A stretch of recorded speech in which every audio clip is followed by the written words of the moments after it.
성령 강림주일인데 성령님의 사역, 이런 성령님의 하시는 일, 성령님의 사역, 이런 제목으로 말씀을 전하겠습니다. 우리가 예수님이 오신 것은 성탄절 해가 전 세계적으로 사람들이 기념하고 축하하고 기뻐하고 그러는데, 성령님 오신 것에 대해서는 좀 상대적으로 소홀한 그런 경향이 있는데, 삼위 하나님 중에서 성자 예수님이 오신 것이 우리에게 큰 기쁨일 뿐만 아니라 그 예수님의 약속하신 성령 하나님이 이 땅에 우리 가운데 오신 것은 또한 귀한 일입니다. 지금으로부터 약 2000년 전에 마가요한의 다락방에서 기도하던 사람들에게 성령님이 임하셨습니다. 그 성령님은 지금도 우리와 함께 하십니다. 우리 가운데 역사하고 계십니다. 자, 그렇다면 성령님이 지금 우리 가운데서 하시는 일은 무엇입니까? 성령님은 어떤 일을 하십니까? 본문 말씀을 통해서 함께 은혜 받고자 합니다. 첫째로 성령님은 우리를 살게 하십니다.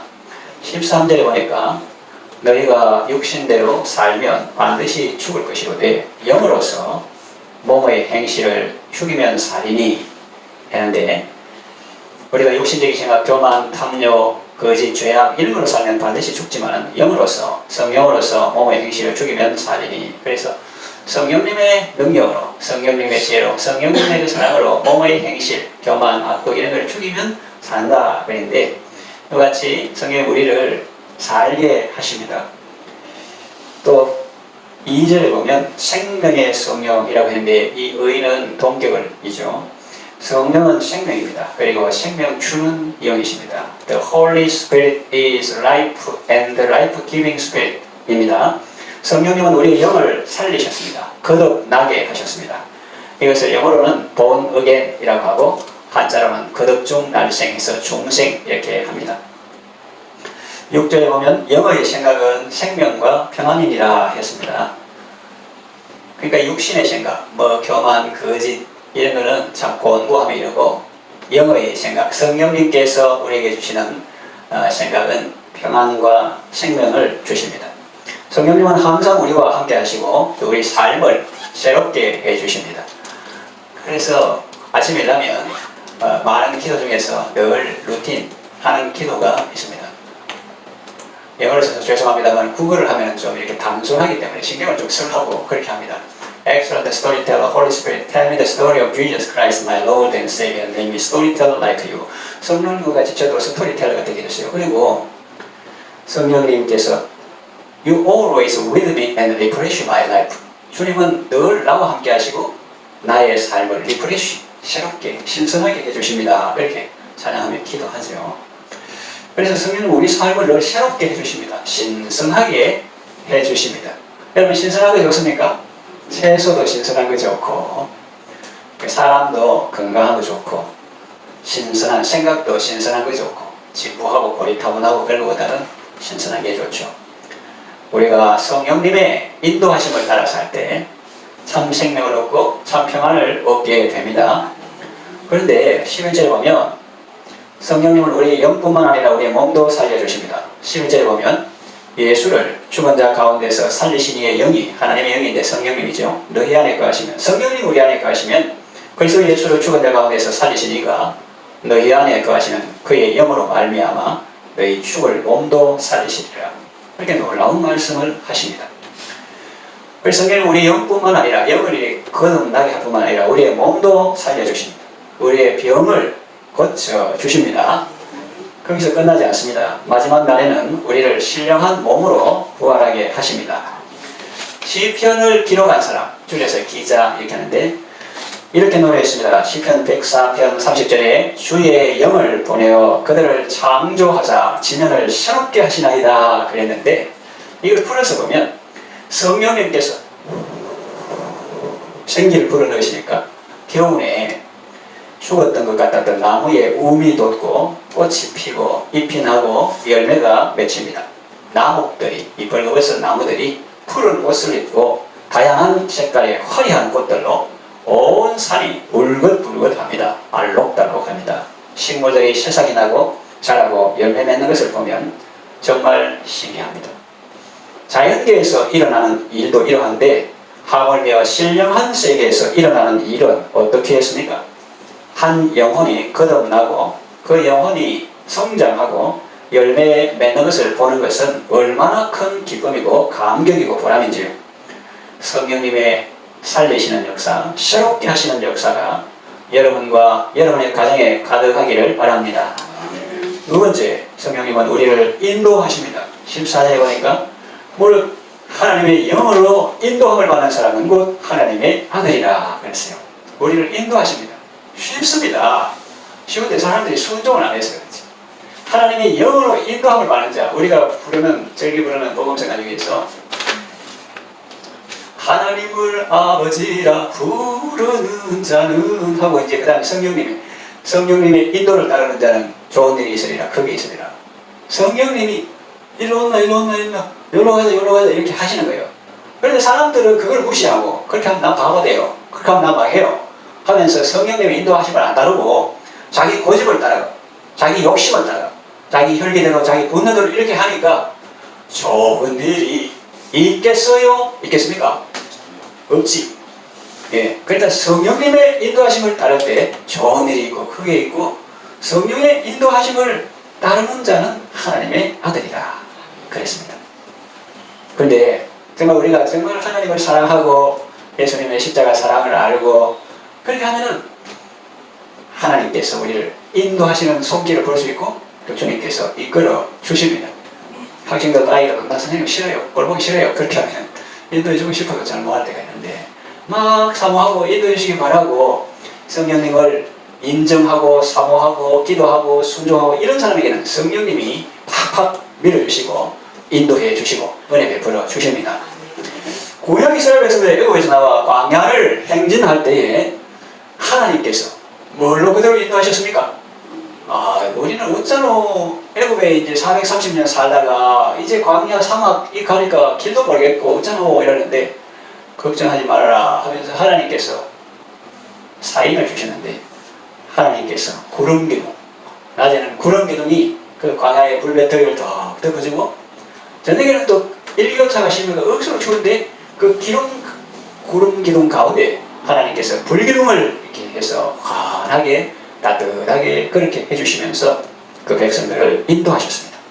또 놀랍고 눈물겨운 말씀이 있는데 신명기 1장 33절에 보면 그 역사를 이렇게 평가하고 있습니다. 그는 너희보다 먼저 그 길을 가시며 장막 칠 곳을 찾으시고 밤에는 불로 낮에는 구름으로 너희가 갈 길을 지시하신 자이시니라.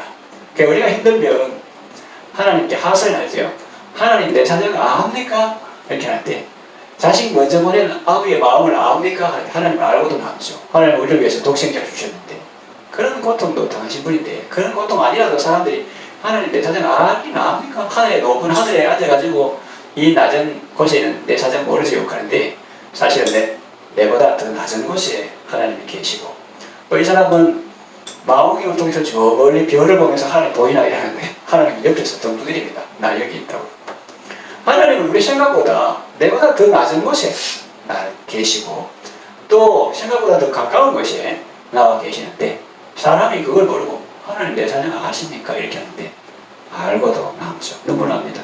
그는 너희보다 먼저 그 길을 가시며 어떻게 가겠나? 하나님 먼저 그 길을 다 가봤어. 너희보다 먼저 그 길을 가시며 장막 칠 곳을 찾으시고 우리는 이사 어떻게 해야 되나 우리 걱정하는데 하나님께서 우리가 장막 칠 곳을 다 찾아보시고 그쪽을 인도하시는 겁니다. 할렐루야. 내가 똑똑해서 머리 좋아하고 부동산 아는 사람 친척 중에 아는 사람 있다고 너무 믿으면 오히려 뜯길 수가 있습니다. 그런데 너무 믿으면 안 되고 자기가 등기부등본하기라고 그런 것도 있지만 근데 우리가 이 세상 살 때 이런 장막 칠 곳도 주님이 찾으시고 또 영적으로 우리가 장막 칠 곳도 주님이 다 찾아요. 우리가 갈 수 없는 길인데 그 길을 하나님께서 만들어 주셨는데 그 영적으로 실제적으로 그 길은 뭐냐? 좀 깊이 들어가면 그 길은 예수님입니다. 그 길바닥 예수님 이런 뜻이 아니고 성경 전체로 관통할 때 예수님은 내가 곧 아버지께로 천국으로 너희가 도달하는 목적으로 가는 내가 곧 그 길이요 진리요 생명이다 그랬기 때문에 우리가 아버지께로 나아가는 길 천국으로 가는 길은 예수 그리스도시다 하는 겁니다. 오직 예수님을 통해서만 아버지께 나아갈 수 있다고 말씀하셨습니다. 다른 길이 있습니까? 다른 길이 있습니까? 주일학생들이 물어보면 다 알죠. 주일학생들이 그랬다 해가지고 다른 길은 없어요. 아멘. 천국에 들어가는 길은 예수님 뿐이지요. 주일학생들은 물어보고 가르친다니까. 그 주일학생들은 어디서? 성경에서 배웠죠. 다른 길은 없는데 자꾸 다른 길이다 그런 사람 많아. 그 이단 예수님을 통해서만 아버지께 나아갈 수 있다고 말씀하셨습니다. 그래서 우리의 길은 누구입니까?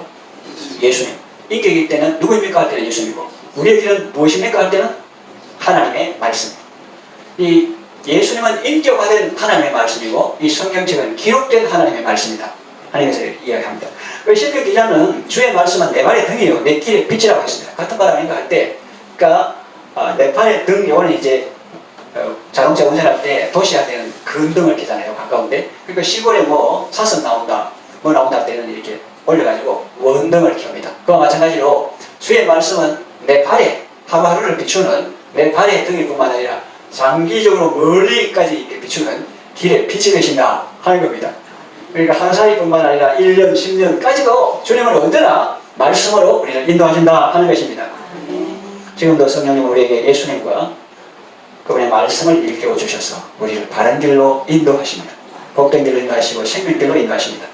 여러분 모두 성령님의 인도를 받으시기 바랍니다. 여러분의 가정도 성령님의 이끌림을 받으시기를 바랍니다. 셋째로 성령님은 우리가 하나님의 자녀임을 증언하십니다. 16절 보니까 성령의 친히 우리의 영과 더불어 우리가 하나님의 자녀인 것을 증언하시나니 그랬어요. 그래서 오늘 이제 대상을 따라서 4개로 나눠볼 수 있는데, 먼저 내 자신에게, 그리고 다른 사람에게, 그리고 사탄에게, 그 다음에 천사에게, 이렇게 하나님께서 이 사람은 내 자녀야 그렇게 증언하신다는 거예요. 먼저 내 자신에게 보면 16절에 우리의 영과 더불어 우리가 하나님의 자녀인 것을 증언하신다 그랬는데, 너는 하나님의 자녀다 그렇게 말씀하시고, 또 두 번째는 타인에게 그렇게 말씀해 주십니다. 성경은 그런 예가 많은데, 먼저 아브라함의 경우는 아브라함이 지금은 믿음 조상이지만 하루아침에 믿음이 팍 많은 게 아니고 우리하고 똑같은 사람인데 자꾸 하나님께서 달래시고 인도하시고 손잡아시고 넘어져도 일으켜 주시고 그렇게 하니까 믿음이 자라고. 그런데 좀 그게 있어요. 그러니까 부인이 억수로 예뻐요. 억수로 예쁘고.